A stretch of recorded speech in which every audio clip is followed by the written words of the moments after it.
You are too kind. I seem to have misplaced my papers, so I will be the guy reading from the cell phone. All apologies. These are some untitled pieces I haven't even typed up yet, so we'll see how they play. Make sure you're on mark. Check? Yep. Check. The boy raises his left middle finger as the Mercedes-Benz, captained by his father, roars up a steep incline. The car slithers past like a sleek black eel. The boy in the back seat tosses his head in laughter. He is perhaps 7 years old and hilarious. Life is rich. I maintain the speed limit, focus on my thoughts. I was once a young boy. My parents had a Mazda minivan and a Mercury Topaz, but I had a friend whose father drove an E-Class. I was allowed in the back seat once after a stern warning about the sanctity of leather upholstery. One time, my mother chastised a boy for saying, "What the hell?" We were perhaps 7 years old. If a middle finger went up, it was inadvertent. Or, if done purposefully, replicated from television, for instance, it was still an innocent gesture. The boy in the Mercedes doesn't upset me, doesn't surprise me. Sign of the times, I think. Cell phones and internet, I say. Neglectful parents, I imagine. Privilege breeds contempt, I muse. Whatever, I conclude. It doesn't matter. Fuck that kid.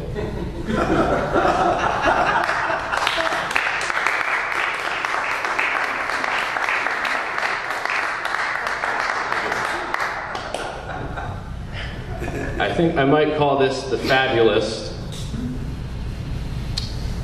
Thank you, Aesop.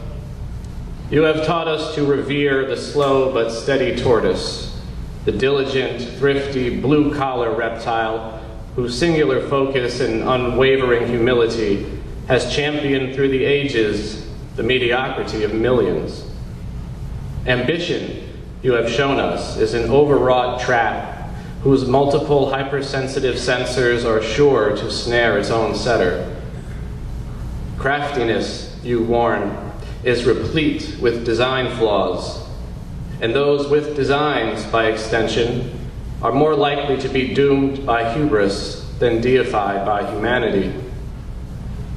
Being gifted, you seem to indicate, and surely you, the splendid scribe of our most morally sound bedtime stories, would know firsthand, goads one into the showboat, bedecked, as it were, in the captain's garb. Who among us, if endowed with such powers, would not feel tempted, obligated even, to parade them about society?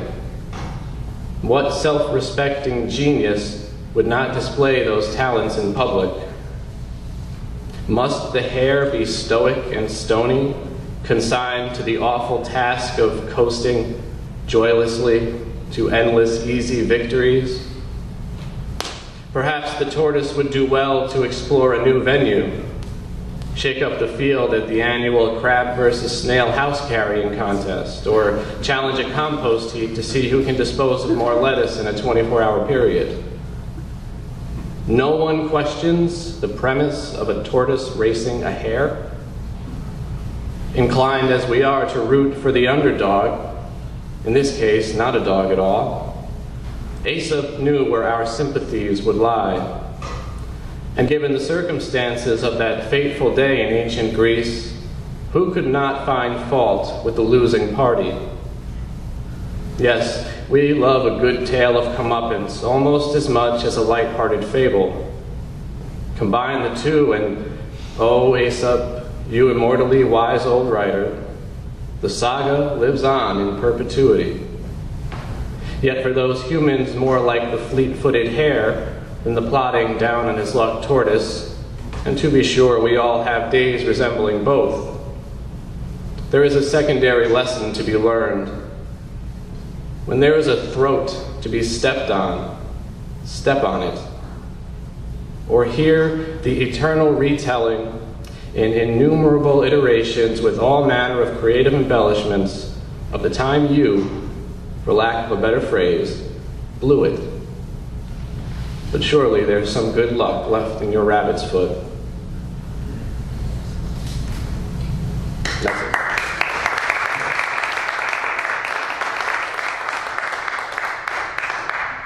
Thank you.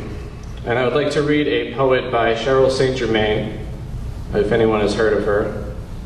It's called Going Home, New Orleans. Some slow evenings when the light hangs late and stubborn in the sky, gives itself up to darkness slowly and deliberately, slow cloud after slow cloud. Slowness enters me like something familiar, and it feels like going home. It's all there in the disappearing light, all the evenings of slow sky and slow loving, slow boats on sluggish bayous, the thick-middled trees with the slow-sounding names, oak, mimosa, pecan, magnolia, the slow tree sap that sticks in your hair when you lie with the trees, and the maple syrup and pancakes and grits, the butter melting slowly into and down the sides like sweat between breasts of slow-eyed strippers, and the slow-throated blues that floats over the city like fog, and the weeping, the willows, the cut onions, the cayenne, the slow cooking beans with marrow-thick gravy, and all the mint juleps drunk so slowly on all the slow southern porches, the bourbon and sugar and mint going down warm and brown, syrup and slow, and all the ice cubes melting in all the iced teas, all the slow-faced people sitting in all the slowly rocking rockers, and the crabs and the shrimp and crawfish, the hard shells slowly and deliberately and lovingly removed, the delicate flesh slowly sucked out of heads and legs and tails, and the slow lips that eat and drink and love and speak that slow, luxurious language, savoring each word like a long-missed lover, and the slow-moving nuns, the black habits dragging the swollen ground, and the slow river that cradles it all, and the chicory coffee that cuts through it all, slow-boiled and black as dirt, and the slow dreams, and the slow healing wounds, and the slow smoke of it all slipping out, ballooning into the sky, slow, deliberate, and magnificent. Cheryl St. Germain.